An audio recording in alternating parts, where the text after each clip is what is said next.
মার্কিন সরকারের অন্যতম বিদেশি সহায়তা সংস্থা ইউএসএআইডি বলতে গেলে এককভাবে বিশ্বের সবচেয়ে বড় দাতা সংগঠন, যা বছরে বিলিয়ন বিলিয়ন ডলারের বৈশ্বিক স্বাস্থ্য খাত, শরণার্থী উন্নয়ন সহ অতি গুরুত্বপূর্ণ খাতে সহায়তা দিয়ে আসছে এ সংস্থাটি।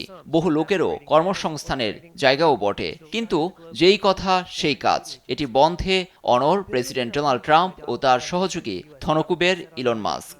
যুক্তরাষ্ট্রের সরকারি খাতে ব্যয় কমাতেই এমন উদ্যোগ নেয়ার কথা শুনিয়েছেন টেসলা প্রধান।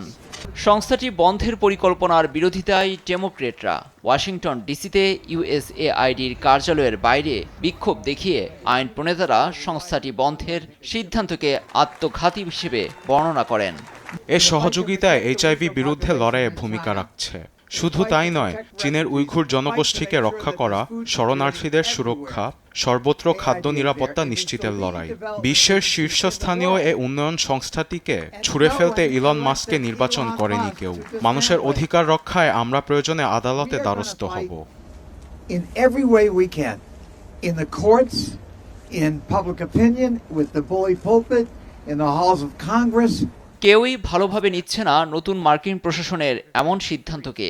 এ সংস্থাটির মাধ্যমে বিশ্বব্যাপী যুক্তরাষ্ট্র যে সহায়তা করছে তা খুব বেশি নয় বলেন সিএসআই এর এই বিশেষজ্ঞ।